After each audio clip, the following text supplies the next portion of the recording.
Chers amis, bonjour. Voilà donc le 6e cours sur l'Hidbo des doutes. Puisqu'il faut bien comprendre que l'Hidbo des doutes est un sujet extrêmement profond et qu'il y a beaucoup à dire sur ce sujet, bien qu'apparemment les gens pensent qu'est-ce qu'on peut bien raconter sur l'Hidbo des doutes pendant des heures. Et donc le 6e cours, on a commencé déjà à approfondir le sujet depuis le 5e cours et pour savoir véritablement quelle est la source et l'effet du l'Hidbo des doutes. On dit Rabbeinu, à la 52e Torah du Likutei Moharan, Ikar Akavana, Shebara Kol Haolam Bishvil Israël, Haya Kedeh She Israël Yaasu Retsono. L'essentiel donc du dessein divin lorsque Hachem créa le monde pour Israël, Bishvil Israël, Hachem a créé le monde, Haya Kedeh She Israël était donc pour que Israël réalise Yaasu Retsono, la volonté divine. C'était pour cela que Hachem a créé le monde pour une seule chose, pour que le peuple d'Israël le reconnaisse. Parce que bien sûr, comme c'est écrit, il n'y a pas de roi sans sujet. Et donc le roi du monde doit avoir ses sujets dans le monde, et ses sujets sont le peuple d'Israël. Vesheyarzeru veidbeku veshorsham. Et donc pour qu'il retourne se rattacher, pour que le peuple retourne se rattacher à sa source. Pour qu'il revienne et se rattache à sa source. Dayenu, sheyarzeru ve'irklulu bo'edbarar, en d'autres termes, donc c'est pour que le peuple d'Israël revienne se fondre dans l'éternel. Sheu mechuyav hametziut, qui est l'existence nécessaire de ce monde. C'est-à-dire que Hachem est la seule existence nécessaire de ce monde, on va l'expliquer, et le monde ne dépend pas de Hachem, le monde ne dépend que de Hachem, mais Hachem ne dépend en rien du monde. Donc lui, c'est l'existence nécessaire du monde, il faut bien comprendre cela, que nous sommes les sujets, et lui, c'est le créateur. Nous sommes les sujets qu'il a créés. Donc Hachem, lui, représente l'existence nécessaire, ou bishvil ze nivra kol. Et en fait, tout a été créé uniquement dans ce but, dans le but que nous reconnaissions le Créateur. Venimsa, kol ma she Israël osim retsono shel makom, venichlalim beshorsham, shuv mechuyav hametziut. Et donc, par conséquent, quand le peuple d'Israël accomplit la volonté divine, en s'incluant bien sûr dans la source divine, il s'inclut dans la réalité nécessaire de ce monde, Sheu mechuyav hametziut. C'est la réalité nécessaire, c'est que Hachem soit dans ce monde. Ve'al yedeze nichlal kol haolam shenivra bishvilam. Et si Israël fait véritablement teshuva, s'il revient se ressourcer, s'il s'inclut dans l'infini divin, à ce moment-là, Israël permet d'y inclure le monde entier. Grâce à cela, le monde entier pourra s'inclure, comme ça sera lors de la Géoula, que nous changerons, on passera à un niveau supérieur de spiritualité. Il y aura beaucoup moins de mal dans le monde. Et donc, Israël s'inclura totalement en Hachem Itbarach, et à ce moment-là, le monde entier fera tchouva. Ce que nous dira Rabbeinu. Grâce à ça, le monde entier pourra s'inclure dans le monde qui a été créé pour Israël, bien sûr, Mechuyav hametziut, dans l'existence nécessaire. C'est-à-dire que l'existence est la conséquence de la réalité du monde créé par Dieu. C'est ce qu'on appelle l'existence nécessaire pour que le monde existe. Donc il faut bien comprendre que l'existence n'est que la conséquence de la réalité du monde que Dieu a créé, que Hachem a créé. C'est ça l'existence véritable. Sheu mechuyav hametziut. Al yedeze nichlal kol haolam shenivra bishvilam. Et donc, grâce à cela, toute la création s'inclura totalement dans la source mechuyav hametziut, comme on l'a dit, qui ikar atachlit shenivra haolam ou bishvilze. Parce que c'est pour ça que Hachem a créé le monde. Pour Israël, pour que Israël le reconnaisse, pour que le peuple d'Israël s'inclue, se fonde dans Hachem, dans l'infini divin, et qu'il entraîne avec lui tous les peuples. C'est donc pour ça que le monde a été créé, c'est le but de la création, chez Nivra Olam ou Bejvilze, Verak Bejvilze Mechuyav Hachem Idbarach Kivyachol. Et c'est uniquement pour cette raison que le Saint béni soit-il se retrouva, si l'on peut dire, contraint de quoi faire Livro lekayem kol haolamot bishvil Israël, Kenal, de créer, de maintenir tous les mondes en faveur d'Israël. Donc c'est pour ça que Hachem a créé les mondes. C'est pour ça qu'Hachem a créé les peuples et a créé le peuple d'Israël. C'est pour lui qu'il a créé le monde, pour qu'Israël retourne à sa source, pour que le peuple d'Israël accomplisse finalement la volonté divine. Et c'est ce qui se passera donc lors de la délivrance, que tout le peuple entier d'Israël fera Teshuvah, comme le dit même le Rambam, qui explique que le Mashiach va venir, il va forcer en quelque sorte le peuple d'Israël à faire Teshuvah. Il ne va pas le forcer avec violence, bien sûr, mais il aura un tel charisme, le Mashiach, parce que nous dira Beno que le Mashiach, il va conquérir le monde entier uniquement avec la chen, c'est-à-dire avec son charisme.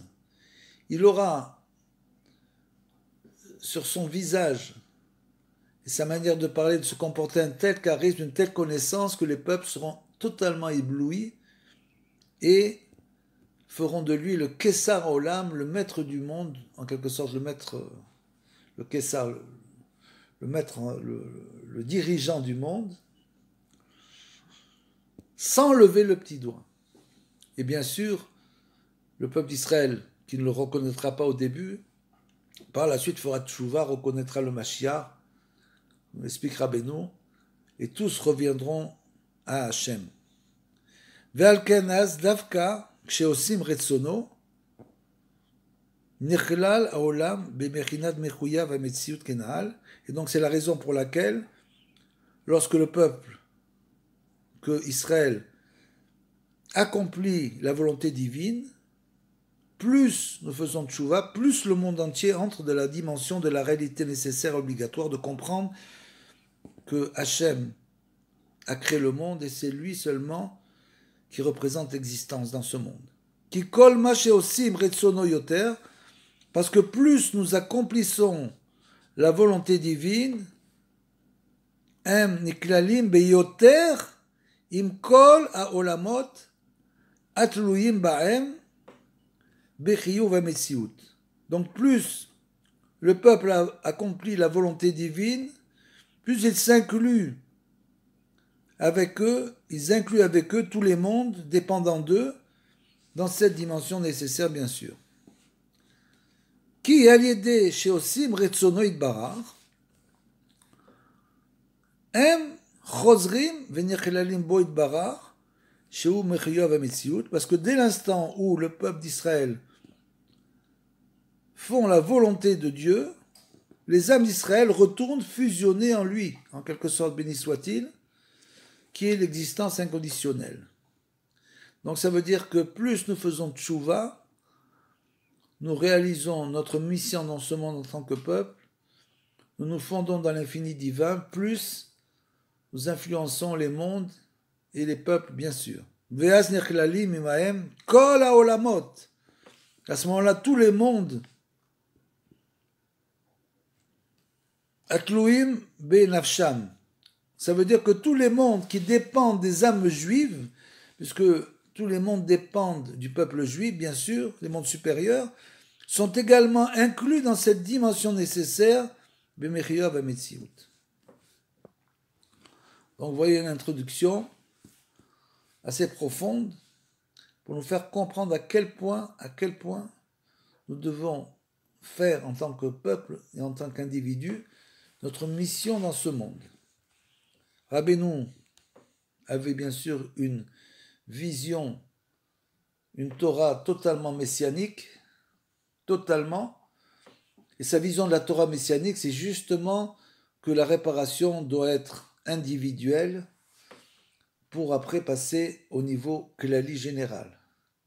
Parce que si un individu ne se répare pas, comme on l'a dit, ne restaure pas son âme de tout ce qu'elle a été détériorée, alors bien sûr, son rapport au klal, à l'ensemble du peuple, est aussi totalement dévoyé. Elle n'est pas du tout dans le sens de la droiture. Donc il faut d'abord se réparer, bien sûr, et après comprendre quel est notre rapport avec Hachem, avec les mondes et avec les peuples. Ar liskot lazé, l'ikari beshorcho, bien sûr, c'est pas évident. De s'inclure dans sa source. Comment fait-on pour s'inclure dans sa source?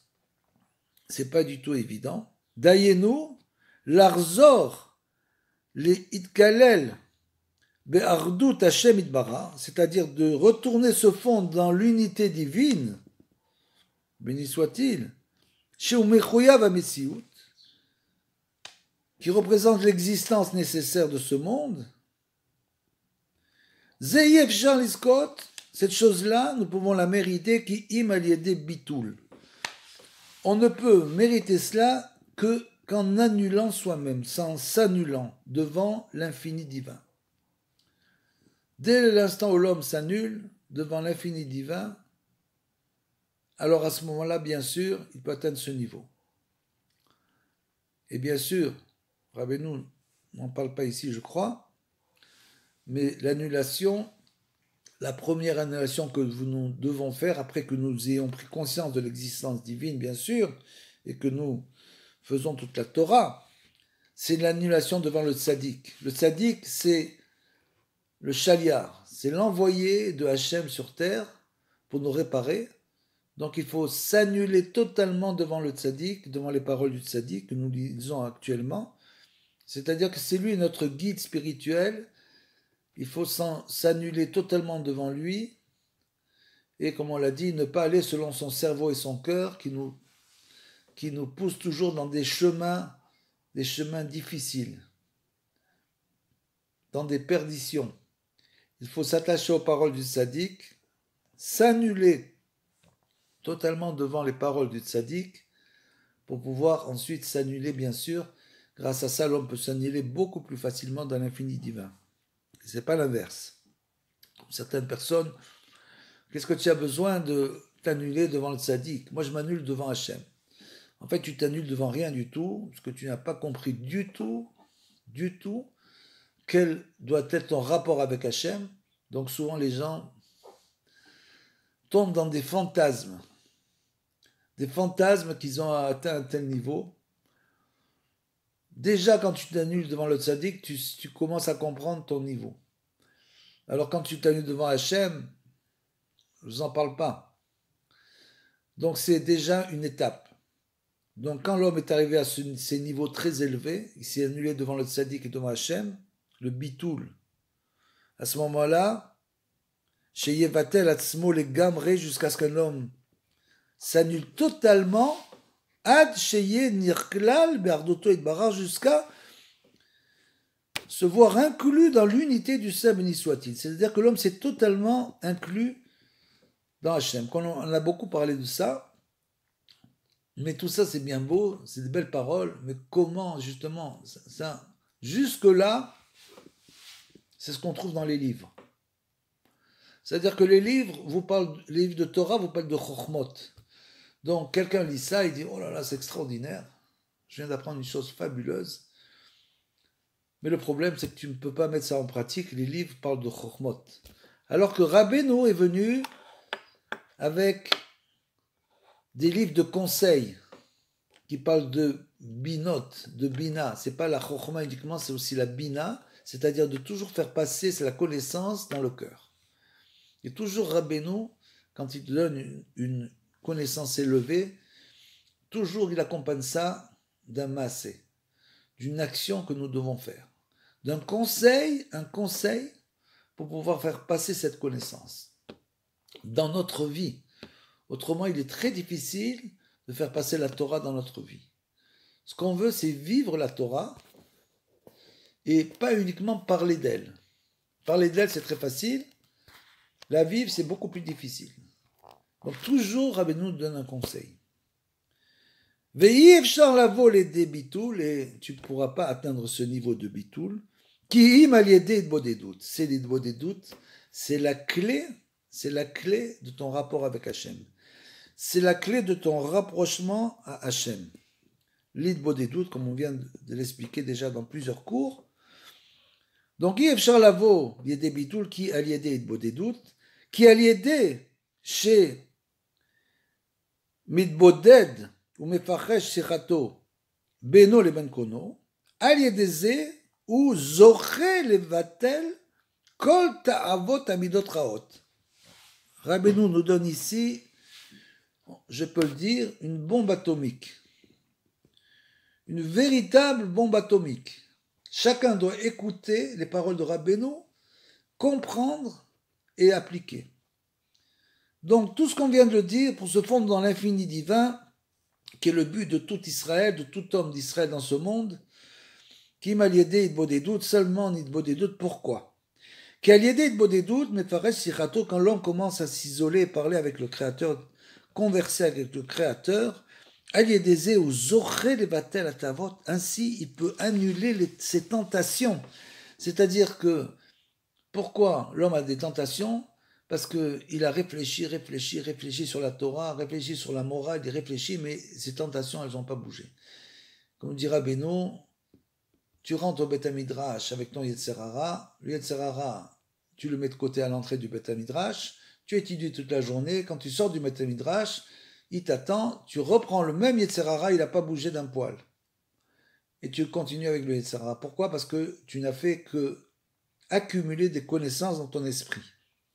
Avec Rabbeinu, elle passe dans le cœur, c'est-à-dire dans la vie.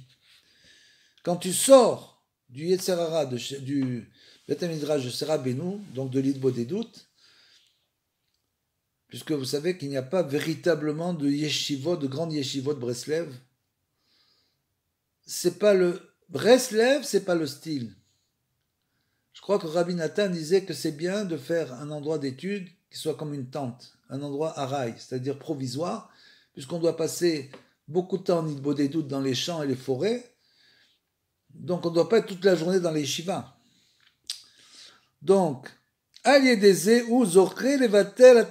grâce à cette Idbodédout, c'est ça qui va faire passer sa connaissance dans le cœur et qui va lui permettre finalement d'annuler les tentations.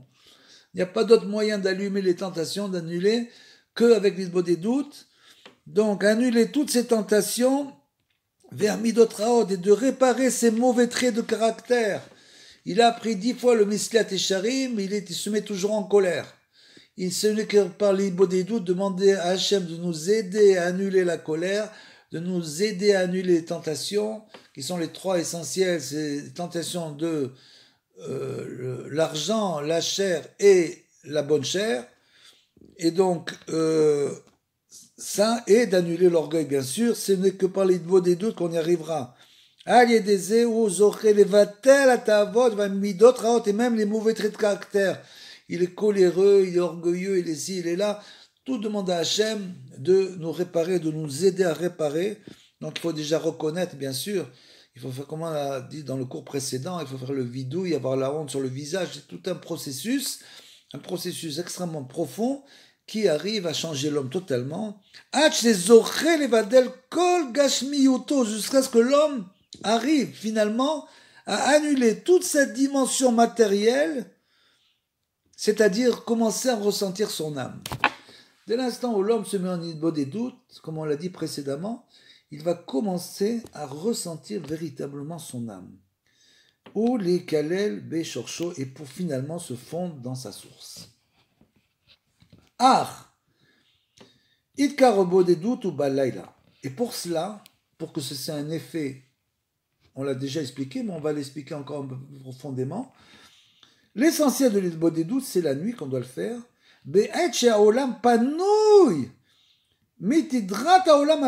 C'est justement cet avot-là qu'on veut annuler. Si on fait Idbo des doutes au moment où tous les gens sont en train de courir, Anu Ratsim, VM Ratsim, Koulin, ils sont tous en train de courir, tout le monde est en train de courir. Donc si on est en train de faire Idbo des doutes à un moment où les gens courent après leur ta'avot, justement, à ce moment-là, on va être en quelque sorte aspiré dans le flot de ta'avot et on va avoir du mal à parler. Donc la nuit, c'est le meilleur moment. Be'et sha'olam panouï, pourquoi il est libre? Il est libre de ses préoccupations matérielles, de ses ta'avot.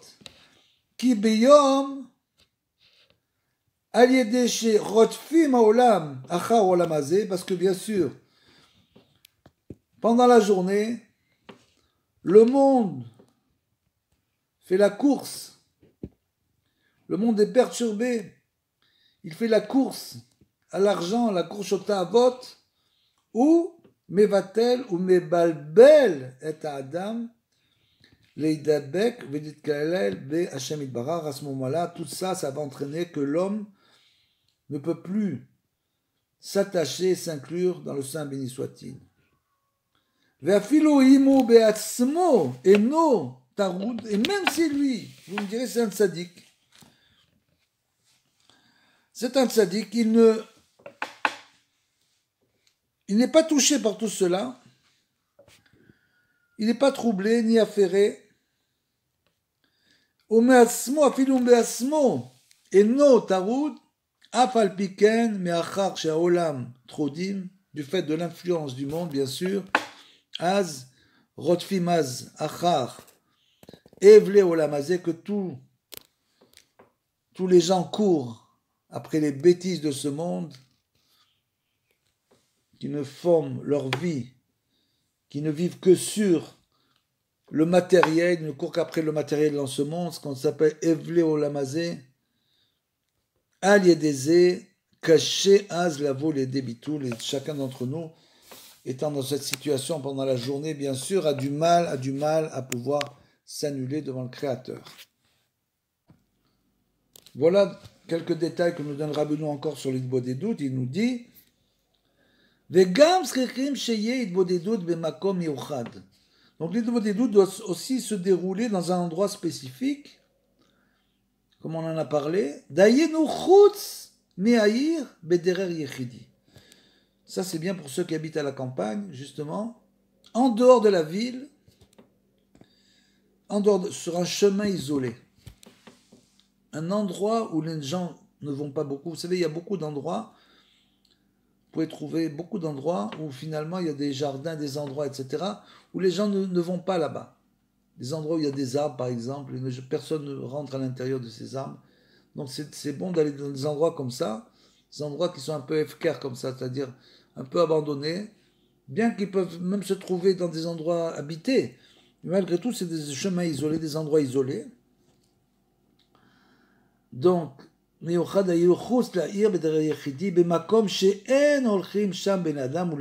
gens ne passent pas. Qui, bemakom she'olchim sham bene adam bayom, arotfim achar olam hazeh, parce que bien sûr, dès l'instant où, pendant la journée, les gens ont l'habitude de passer dans ces endroits, courant après les affaires de ce monde, ar afalpi chez kaet ena molchim sham, bien que pour l'instant les endroits sont déserts et les gens ne vont pas là-bas, ou mebalbel gamken à Idbo des doutes, ça peut perturber l'Idbo des doutes.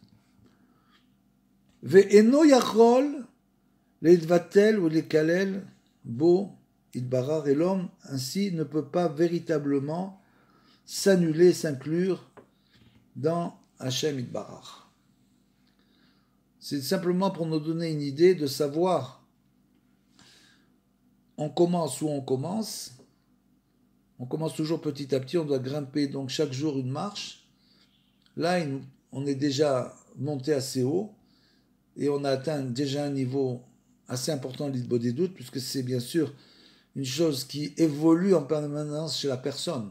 Il faut bien comprendre que ça va être une très très grande évolution, et donc petit à petit, la personne va changer sa manière d'Hitbod des doutes, jusqu'à ce qu'elle arrive à ce grand niveau. Ve'alken sarir sheyeler levado balayla, et donc l'homme, finalement, puisque vous savez que le Baal Shem Tov, à l'âge de 3 ans, partait dans les forêts, comme on l'a dit, dans les forêts sombres, pendant la nuit, les forêts d'Ukraine, avec les ours et les loups, et il faisait des doutes toute la nuit dans les forêts,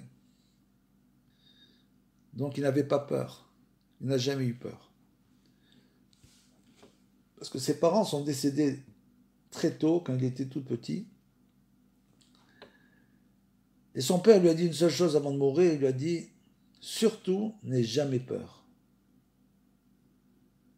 C'est pas comme les gens qui ont vu des centaines de films de Walt Disney, dès qu'ils étaient petits avec le loup et la sorcière et comme ça, et finalement sont rentrés dans son imagination des images, des milliers d'images de terreur et de peur, et l'homme a même peur de sortir sur le bas de sa porte.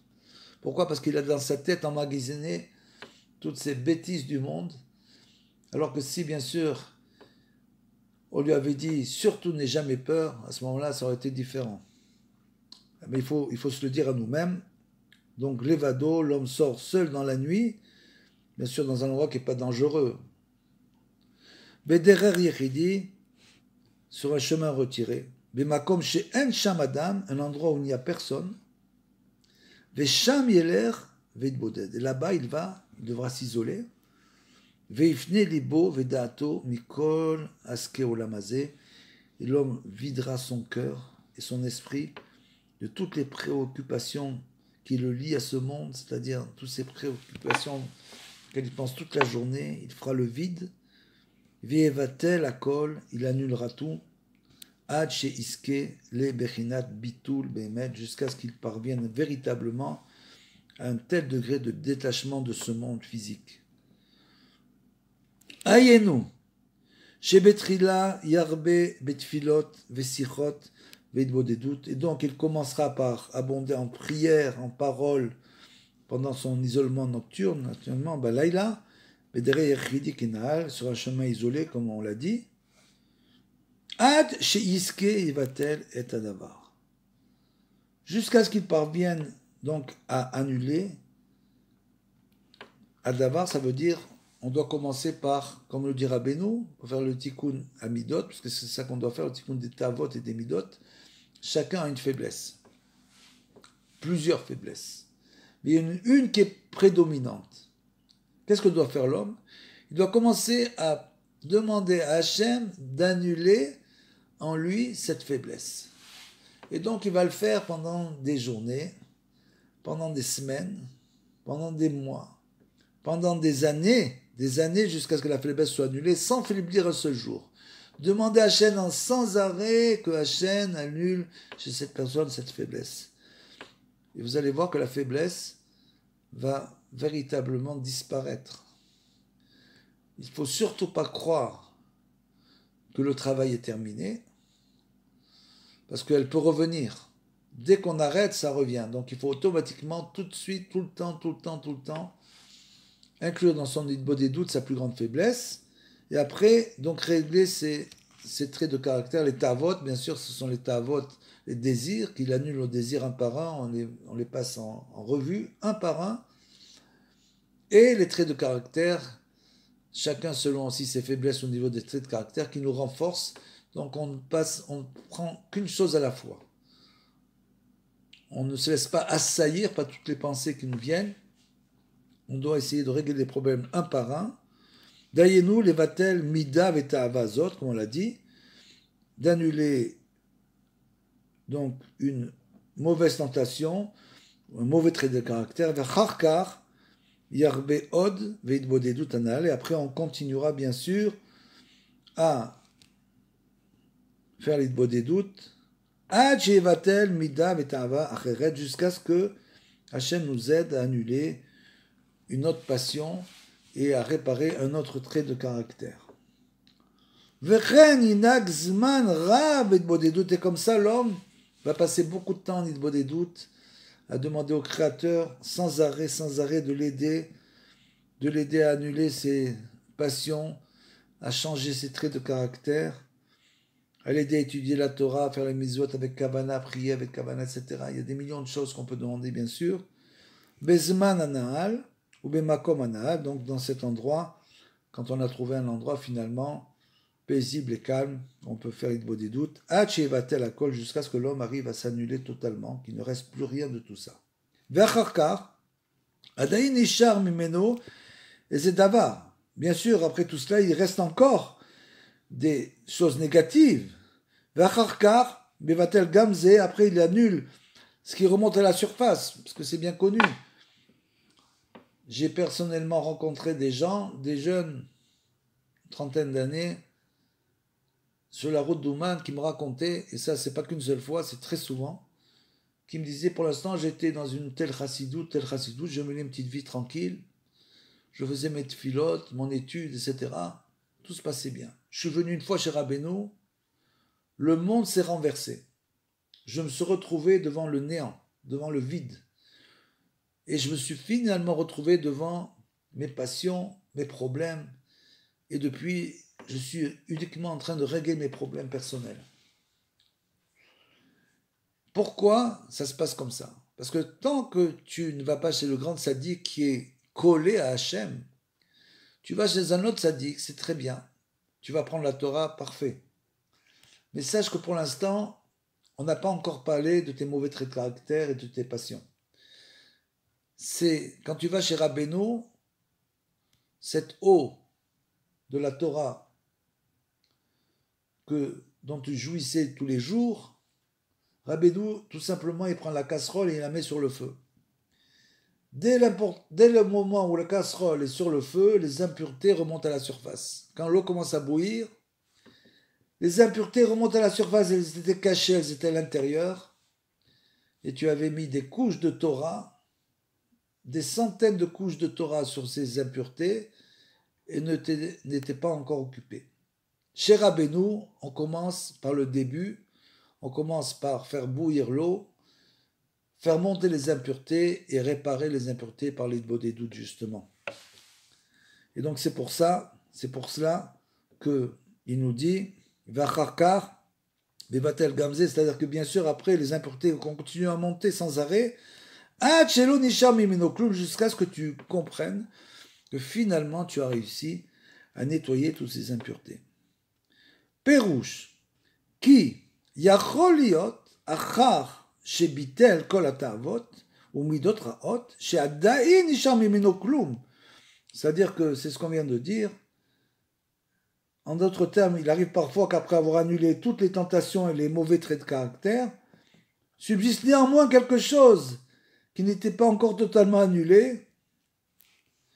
Dayenu she'adayin lo bitel egamre ageut ve'agasut, parce que l'homme n'a pas encore annulé son orgueil et gasut, ça veut dire c'est sa matérialité.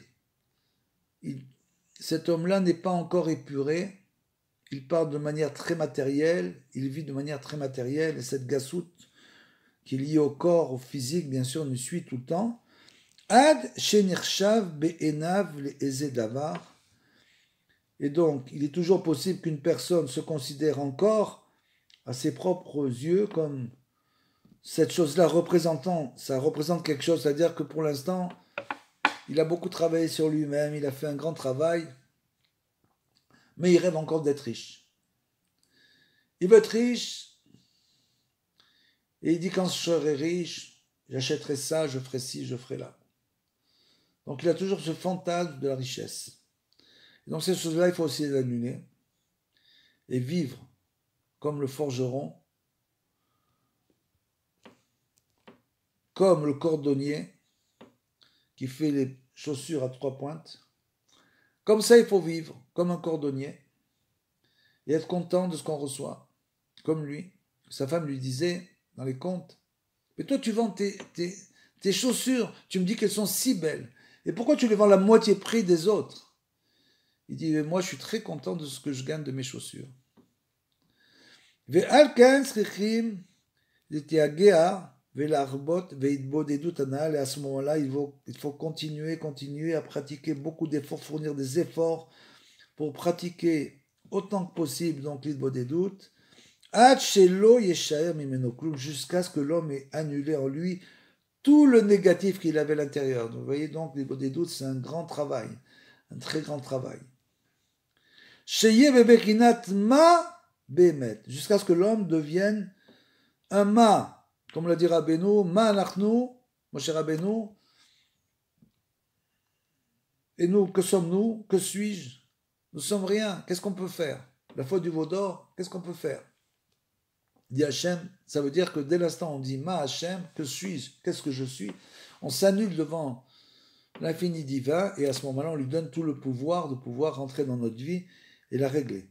Ad iske les bechinat bitul behemet, jusqu'à ce que l'homme arrive véritablement à l'annulation totale.